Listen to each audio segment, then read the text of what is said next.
चौरी कथिए चढ़ल अबै मैया बिना बाली कहाँ में आसन देवी कहाँ देवी पूजा छौरी बोल गे चौरी बोल गे चौरी बोल गे चौरी बोल गे हंसवा सवारी होके आवे बिना भाली छोड़ा हंसवा सवारी होके आवे बिना भाली कमल आसन गहबर देवे पूजा छोड़ा बोलने रे छोड़ा बोलने रे छोड़ा बोलने रे छोड़ा बोलने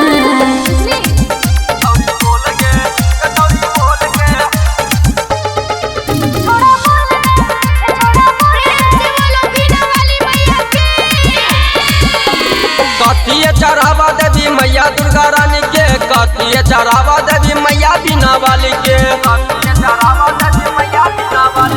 चुनरी चढ़ाए देवे मैया दुर्गा रानी के कॉपी कलम देवे मैया बिना वाली के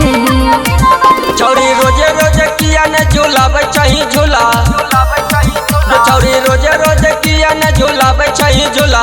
कहाँ में आसन देवी कहाँ देवी पूजा छौरी बोल गे चौरी बोल गे चौरी बोल गे चौरी बोल गे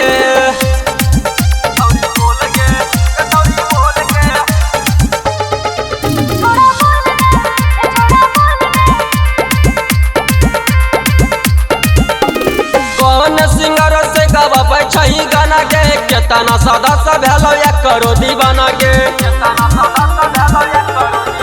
आयुषियो शिवम भगल हो दीवाना रे नितेश छैला से गावा बहियो गाना रे छौरी आजकल छौरा सब भए गेलो रसीला छौरी आजकल छौरा सब भए गेलो रसीला कहाँ में आसन देवी कहाँ देवी पूजा छौरी बोल गे छौरी बोल गे छौरी बोल गे छौरी बोल गे।